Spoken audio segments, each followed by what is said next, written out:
কল্পনা করুন এমন এক জায়গার কথা যা আমাদের চেনা জগতের বাইরে, যেখানে মাটি ফেটে চৌচির নয়, বরং শত শত রঙিন বৃত্তে ঘেরা। এটি কোনো ভিনগ্রহের দৃশ্য নয়, এটি ব্রিটিশ কলাম্বিয়ার মরুভূমির হৃদয়ে লুকিয়ে থাকা এক রহস্য, স্পটেড লেক। গ্রীষ্মের প্রখর তাপে যখন চারপাশ পুড়তে থাকে, তখনই এই পুকুর তার আসল রূপ দেখায়। পানি বাষ্পীভূত হওয়ার সাথে সাথে বেরিয়ে আসে শত শত ছোট ছোট পুল। সাদা, হলুদ, সবুজ, এমনকি নীল রঙের এই বৃত্তগুলো। কিন্তু কেন এই পুকুর এমন আশ্চর্যজনক? এর উত্তর লুকিয়ে আছে এর রসায়নে।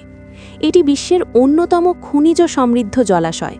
এখানে আছে প্রচুর পরিমাণে মিশে আছে magnesium sulphate, calcium, sodium sulphate, এমনকি রূপা ও টাইটেনিয়াম।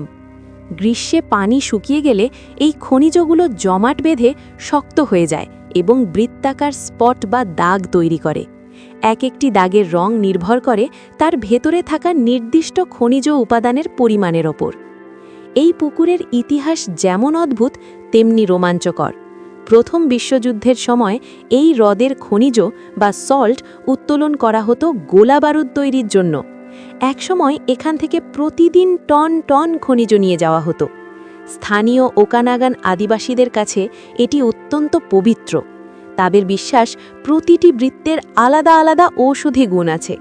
প্রাচীনকালে দুই শত্রু গোত্রের মধ্যে যুদ্ধের সময়ও এখানে যুদ্ধবিরতি ঘোষণা করা হতো, যাতে আহত যোদ্ধারা এই হ্রদের পানিতে গোসল করে সেরে উঠতে পারেন। আজ এই পুকুরটি আর ব্যবসার কেন্দ্র নয়। 2001 সালে ওকানাগান আদিবাসী জাতিগোষ্ঠী এটি পুনরুদ্ধার করে। বর্তমানে এটি একটি সংরক্ষিত এলাকা। পর্যটকরা এটি রাস্তার পাশের ভিউ পয়েন্ট থেকে দেখতে পারেন, কিন্তু এর ভেতরে প্রবেশ করা কঠোরভাবে নিষিদ্ধ। প্রকৃতির এই অনন্য সৃষ্টি আমাদের মনে করিয়ে দেয় যে বিজ্ঞান আর আধ্যাত্মিকতা যেখানে মিলে যায়, সেখানেই জন্ম নেয় পরম বিস্ময়। স্পটেড লেক কেবল একটি খনিজ পুকুর নয়, এটি হাজার বছরের ইতিহাস আর প্রকৃতির এক জীবন্ত উদাহরণ।